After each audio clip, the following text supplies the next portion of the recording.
Hello students, welcome to class 11 physics class.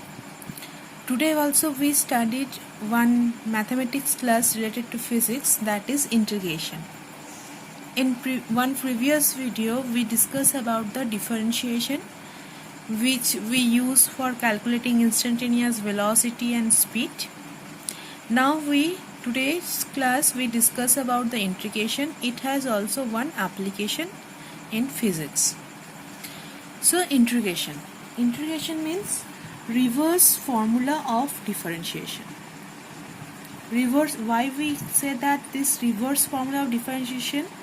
Next, when we solve some examples, you understand it. Why we say that reverse formula of differentiation? But mainly in mathematics, integration means addition. Okay. So let's start with these two graphs. These two are the graphs for y versus x graph. One nature of the graph is like this one, straight line. Another one is parallel to the x-axis. In these two cases, if we want to find out the area which is enclosed by the x-axis, so easily we can find out the area.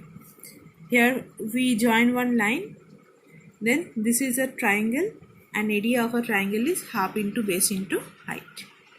In this case also, this is a rectangle, so area is length into breadth. If this is a square, then side square.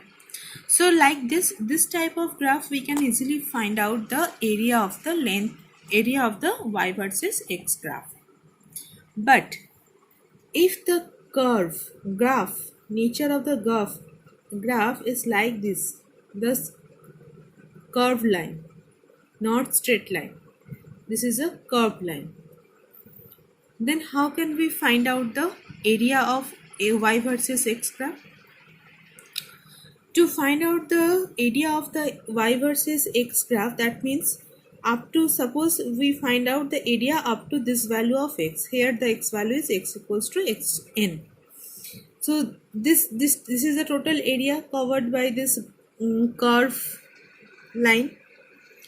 So to find out the area of this type of graph, first we divide this area in many small strips. Suppose first we divide in small strips, very small strips, okay, whose width is this one is very small, that's why this is the x, and its length, this is a parallel to y axis, so we say that, or we consider this length is y1. So from here we get the value of y, that is y1. Okay, so if we draw it here, so it looks like a rectangle whose length is y1 and breadth is dx. So area of first strip, that is mentioned here, that area 1 equals to y1 into dx, length into breadth. Now if we consider this strip, so this total area is divided many small strips. Now we draw here one small strips.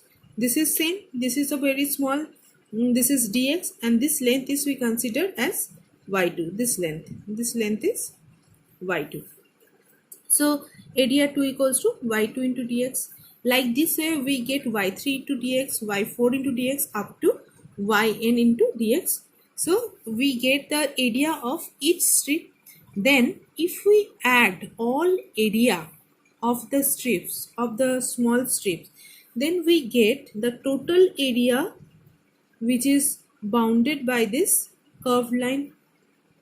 Okay, that means total area we can write y1 dx plus y2 dx plus y3 dx up to yn dx.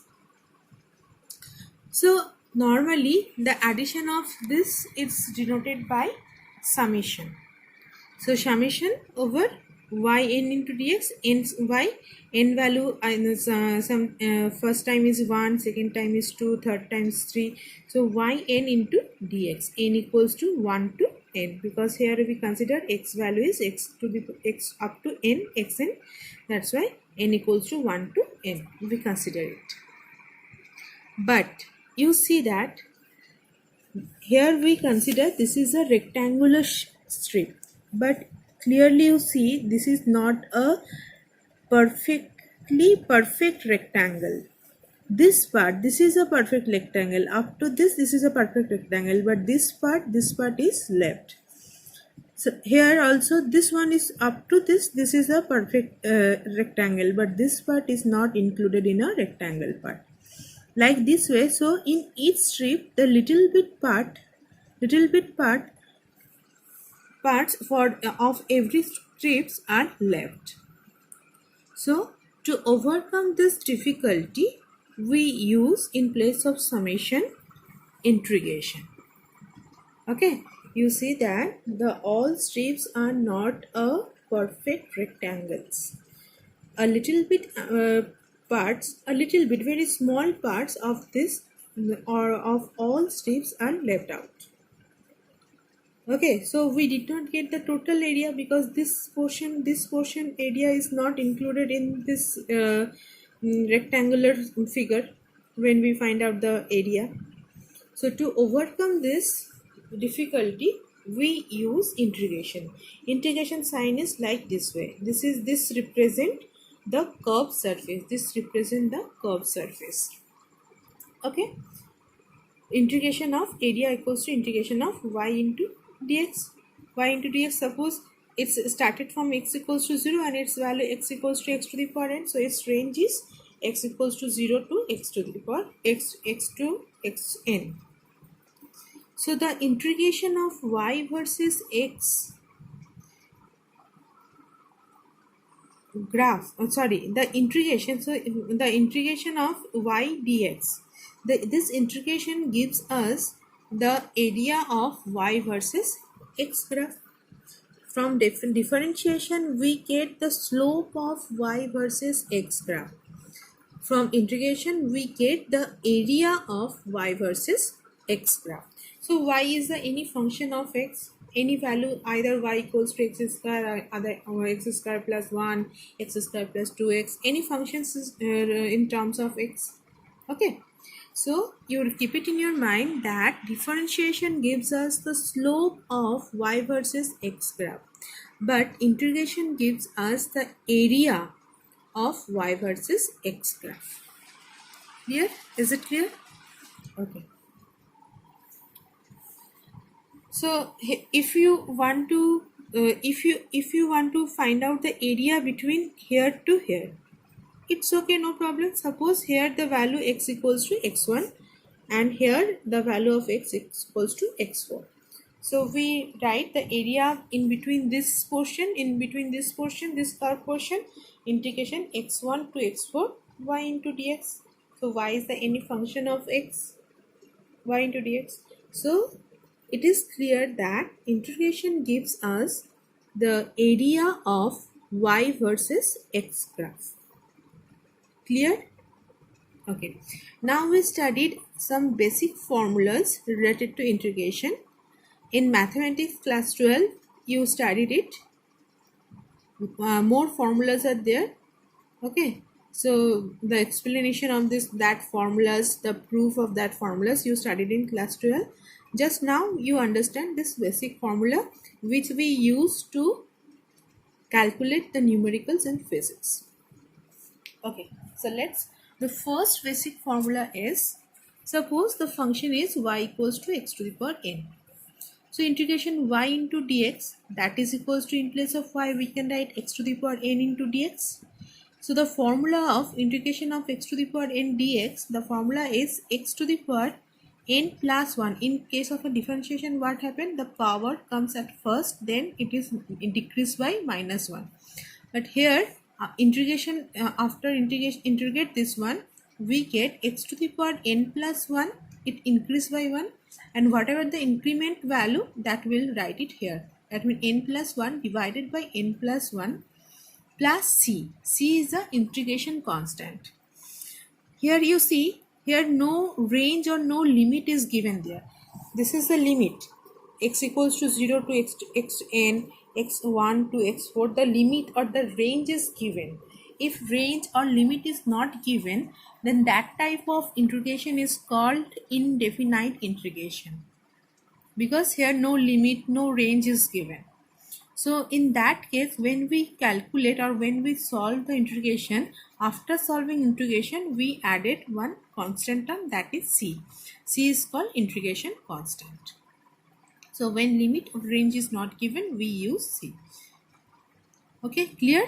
So when range is not given or limit is not given, that type of integration is called indefinite integration.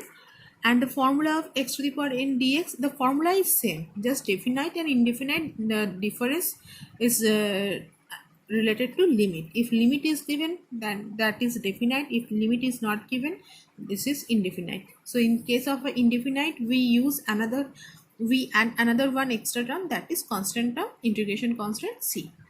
But the formula is same for both cases. So formula is x to the power n dx equals to x to the power n plus 1 by n plus 1. Let's take one example. Integration of x dx or x to the power 1 dx. So what is the formula? X to the power n plus 1 by n plus 1. So n is 1, n plus 1, 1 plus 1 by n plus 1, 1 plus 1 plus c. That is x squared by 2 plus c. Next one, x squared dx. X squared dx, x to the power 2 plus 1 by 2 plus 1 plus c. That is x cubed by 3 plus c. Next, root over x into dx. That means root over x means x to the power half. So n plus 1, half plus 1 by half plus 1 plus c. That is x to the power 3 by 2 by 3 by 2 plus c. But here you just keep it in your mind, the value of n is not equal to minus 1. Why? If minus 1 is there, then minus 1 plus 1, it will be 0. Here also minus 1 plus 1 0, and 1 by 0 is not defined, that is infinity. 1 by 0 is not defined. That's why when n equals to for this formula, n not equals to minus 1. But in numerical, if any minus 1 is there, if the value of n is minus 1 is there, then there is a different formula we use. So now if n equals to minus 1, then how can we solve the integration? So 1 by x, that means x to the power minus 1 into dx, the formula is log base of mod x plus c. So when the n value, the value of n is minus 1, then we use this formula, log base e mod x plus c. Why we use mod? Because in logarithm, the logarithm does not define any negative quantity. No negative quantity exists in logarithm. That's why we use my modulus term. If any negative term is there, the value of x we don't know. If the value of x mod negative, then if we use the modulus sign, then it will be positive. Clear? So you see that 1 by x dx, that is equals to log base mod x, log base e mod x plus c. In differentiation, the differentiation of log base e x, that is 1 by x, and in 1 by x in integration is log base. That's why we say that this is the reverse formula of differentiation, because the differentiation of log base e of x, that is 1 by x, okay, and the integration of 1 by x dx, that is a log base, that just the opposite, reverse formula of differentiation. So in physics, how you can remember when you use the differentiation and when you use the integration? Simply, x is the position, v is the velocity, a is the acceleration. Suppose x, any equation related to x is given. You find out velocity and acceleration. So normally, you from position, first position change with time we get velocity, velocity change with time we get acceleration. So like this way, if position to velocity, velocity to acceleration, we use differentiation. But suppose acceleration is given, we find out velocity, we move in a backward direction. So when we move in a backward direction, we use integration sign.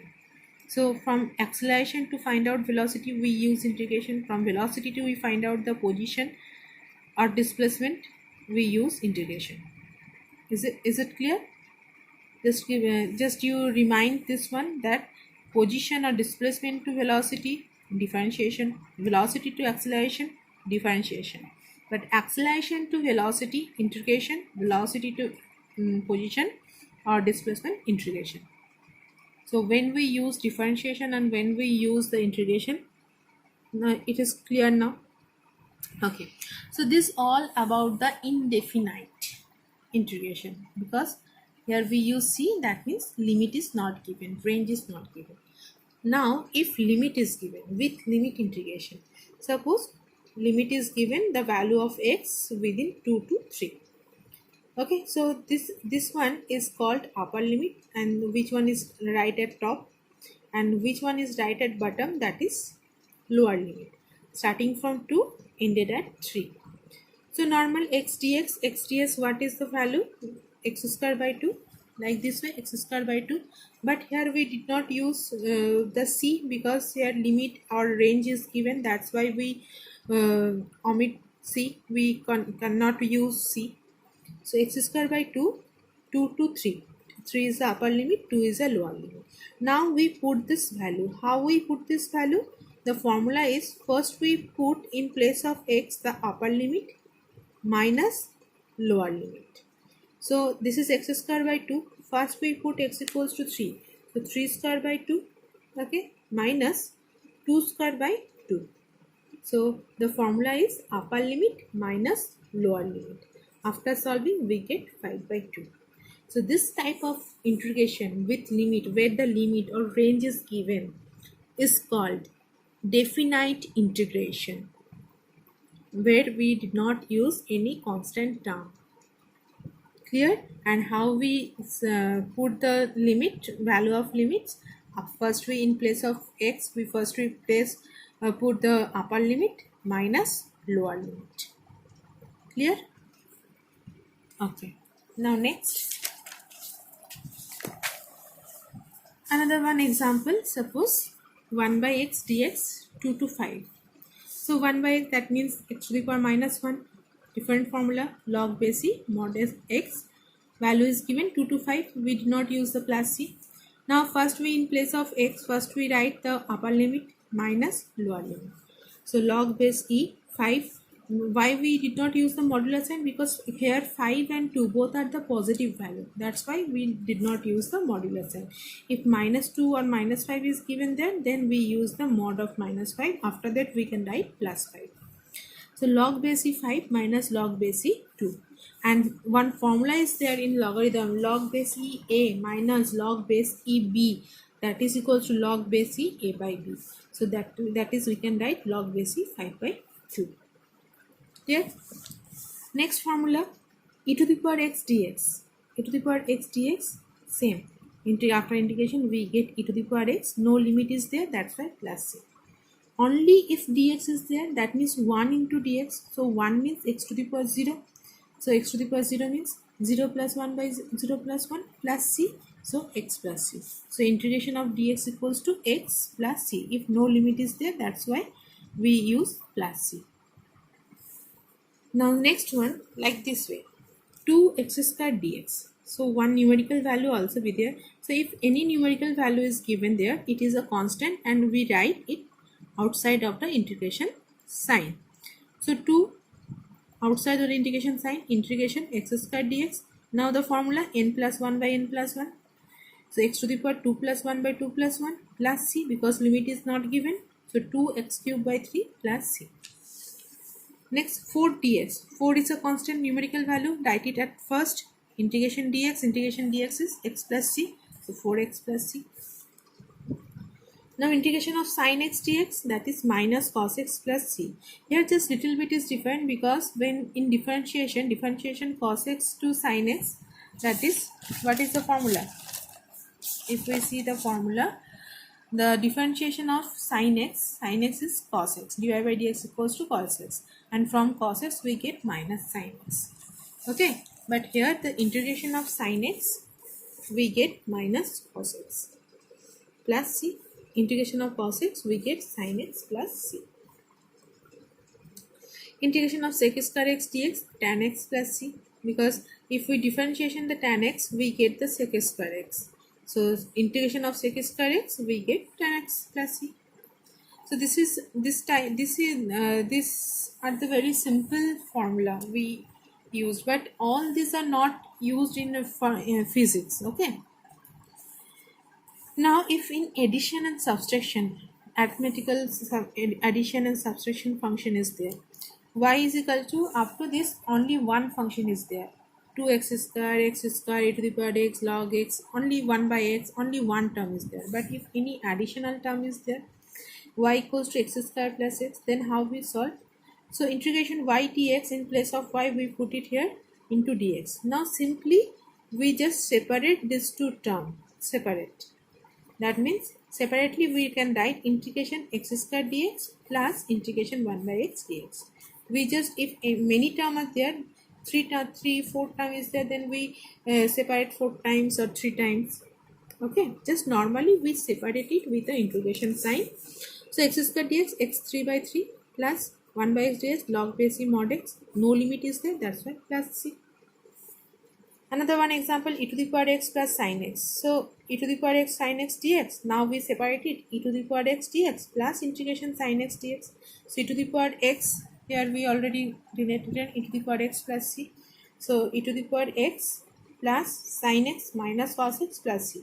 Now here you ask one question, because e to the power x we get on 1c, and from here we also get 1c. No, we write only one time the constant term, because this is a total function. For integration purpose we separate it, but this is a total function. Okay, that's why e to the power x equals to e to the power x plus minus cos x, then c, because this is a total function, this is not a separate function. This is for integration purpose, we separate it for calculation. Okay, so e to the power x minus cos x plus c. This is a addition and subtraction like integration. If multiplication is there, it is not used in physics, just you remind it. This another name of multiplication of integration is called integration by parts. The formula is this formula, integration of u into v. What is the formula? U is, okay, now the video is clear. uv equals to u integration v dx minus integration differentiation of u integration v dx. Okay, u first, the u term is right at first, then integration of second term minus integration within integration, we first differentiation of first term, then integration of second term. So let's take one example, x sin x dx. So here x is u, sin x is v. Like this way, if you put this u at outside, so x is at outside, integration v dx, integration sin x dx. Okay, minus integration du dx, du means x, so dx by dx, integration v dx, sin x dx. So dx by dx is 1, and integration of sin x dx minus cos x, so x minus cos x minus this value is 1, integration sin x dx, integration sin x dx minus cos x. So here minus x cos x minus integration of minus cos x. Now minus term we take at outside, so that is plus integration of cos x, integration of cos x, we get sin x. So minus x cos x plus sin x, no limit is there, that's why at last we write c. Here you see integration of cos x equals to sin x, that's why equals to sin x. Okay, so these are the formula for integration. Just in this chapter we use the displacement, velocity and acceleration. Sometimes acceleration is given, we find out the velocity, sometimes velocity is given, we find out the displacement. So this is a mixture is there, sometimes displacement is there, velocity we find out. So how we understand when we use the differentiation and when we use the integration? Just when we move in a forward direction, displacement to velocity, velocity to acceleration, then normally we use the differentiation. But when we move backward direction, acceleration to velocity, velocity to displacement, then we use the integration method. Is it clear now? Okay, thank you. If you have any problem, please write in a comment box. Thank you very much.